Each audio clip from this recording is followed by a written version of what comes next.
A year after our divorce, my ex sent me a message. Just 4 words. "We need to talk."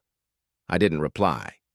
By the next morning, there were police officers standing at my door. They weren't there to ask questions. They were there because of something my ex claimed I had done. And that's when I realized the divorce wasn't the end of the story. It was the beginning.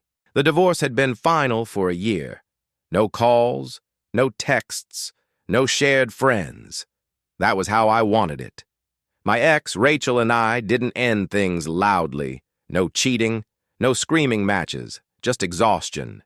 2 people who stopped trusting each other and finally admitted it. When we signed the papers, I thought that chapter was closed. I was wrong. It came late at night. A single notification. "Rachel, we need to talk." No explanation. No context. I stared at my phone for a long time. People don't send messages like that when they want something good. I didn't respond. Silence felt safer. Rachel never handled rejection well. During our marriage, every argument had to be revisited, every decision questioned. After the divorce, I learned peace for the first time. I wasn't going to reopen the door, so I put my phone down and went to sleep. The knocking woke me up, not gentle, not patient, sharp, official.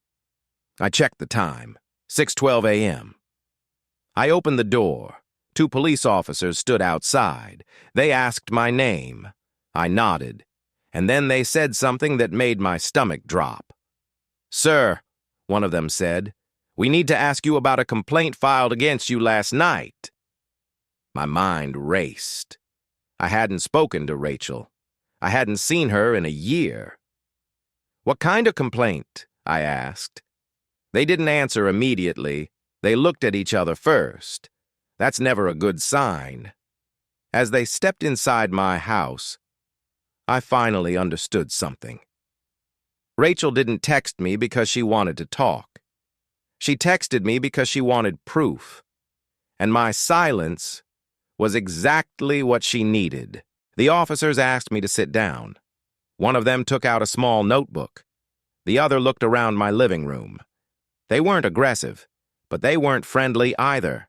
That meant one thing. They already believed something. "She says you threatened her," one officer said. I laughed once. Not because it was funny, because it made no sense. "I haven't spoken to her in a year," I said. They nodded. "That's what you say," the officer replied. "But she says you contacted her last night." My heart started racing. I hadn't sent a single message. The officer held up his phone. On the screen was a screenshot, a text conversation. My name at the top, my profile photo, and a message that said, "If you don't talk to me, you'll regret it." I stared at it. "That's not from me," I said immediately. They watched my reaction carefully. "That's what we need to figure out," the officer replied. Rachel told them I had been harassing her, that I was angry about the divorce, that I couldn't let go. She said my message scared her.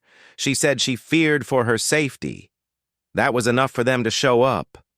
The problem wasn't just the accusation. The problem was how believable it sounded. Bitter ex-husband, late-night message, threatening words. I fit the story too well. "I didn't send that," I said again. "I can show you my phone." They agreed. I unlocked it and handed it over. No outgoing message, no deleted text, no reply to her message at all. Just silence. The officers exchanged another look. This time, it was different, less certain. One of them said, "Did you block her after the divorce?" "Yes," I answered. "On everything." That mattered. Blocked numbers don't receive messages. They don't send them either. "She said you texted her from a new number," the officer said. That was the moment I understood.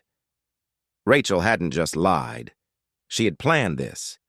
They told me I wasn't under arrest, not yet. They asked me not to leave town. And before walking out, one officer said, If you remember anything else, anything at all, call us. The door closed.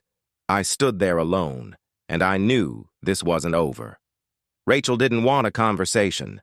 She wanted control. After the police left, I sat on my couch for a long time. My house felt smaller, quieter. A single text had done that. I replayed everything in my head. Rachel's message, my silence, the fake screenshot. This wasn't emotional. It was calculated. Rachel wanted a reaction. When she didn't get one, she created her own. Later that day, a detective called me. Different voice, more serious tone. He asked me to come to the station. Just to clarify a few things, he said. That sentence never means just. The interview room was plain. No windows, one table, two chairs. The detective placed a folder in front of me. Inside were printed screenshots, Rachel's statement, timestamps. He asked me to explain my side. So I did.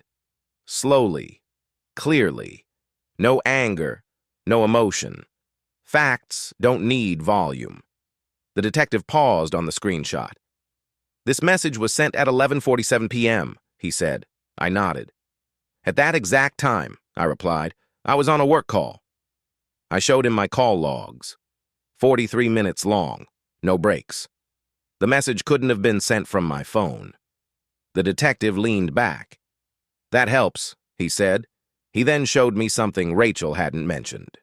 Cell tower data. The number that sent the message wasn't near my location. It was near hers. When police asked Rachel again, her story shifted. First, she said I used a burner phone.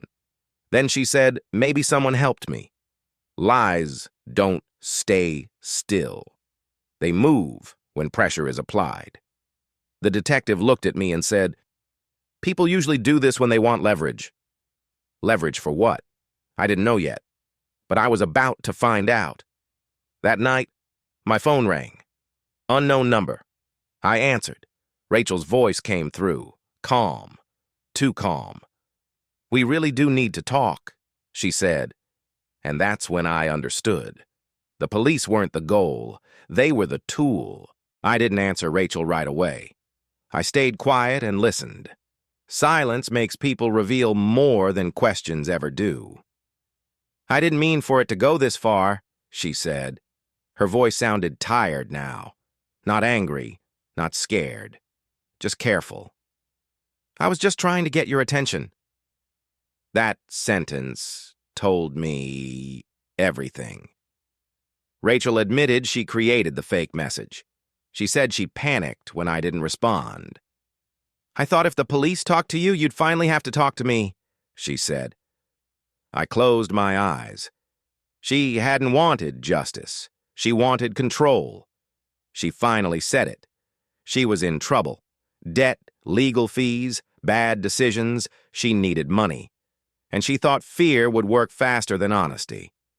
I'm recording this, I told her. She went quiet. You already lied to the police, I said. Do you really want to add more to that?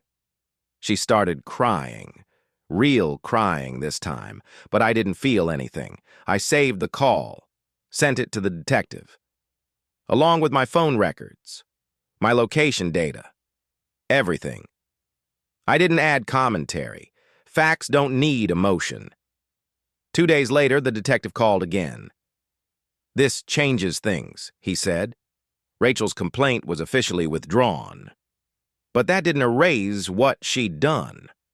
False reports have consequences. The police didn't come to my door this time. They went to hers. Neighbors watched. Rachel's story ended where it started, with the truth catching up. That night I slept better than I had in days. Not because I won, but because I didn't panic. I didn't react. I let the truth move at its own speed. I didn't hear from Rachel for weeks. No calls, no messages, no apologies. Silence returned to my life. But this time, it felt different. One afternoon, the detective called me again. Rachel admitted to falsifying evidence, he said. She claimed emotional distress. That explanation didn't help her. False reports are still false reports. Intent matters. But actions matter more. Rachel wasn't going to prison. But she wasn't walking away either. She was charged with filing a false police report and falsifying digital evidence. Her credibility was gone. That mattered more than she realized. A week later, she emailed me. Not a call, not a text, an email. She said she was sorry. She said she never meant to hurt me. She said she felt desperate. I read it once. I didn't reply. Some conversations don't deserve reopening. I expected to feel satisfied. I didn't. I felt relieved. Relieved that I stayed calm. Relieved that I trusted facts over fear. Relieved that I didn't let panic write my story. Rachel believed emotion could replace truth. She believed pressure could create control. But lies collapse when they meet patience. Always. I changed my routine, changed my number, changed my focus. I didn't look back. Not because I hated her, but because the chapter was closed. This time, for real. There was no celebration, no final argument, just distance. And distance, I learned, is sometimes the cleanest ending. Months later, everything was quiet again. No police, no lawyers, no messages from Rachel. That's when I finally understood something. Rachel didn't text me because she wanted closure. She texted me because she had lost control of her own life. Debt had closed in on her. People had stopped helping, and she needed someone familiar to lean on.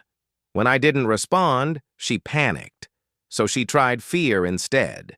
Fear works when people react. I didn't.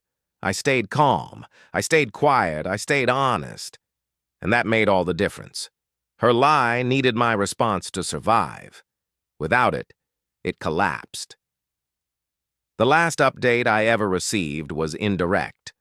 Rachel had moved out of state. She was starting over. No drama, no confrontation.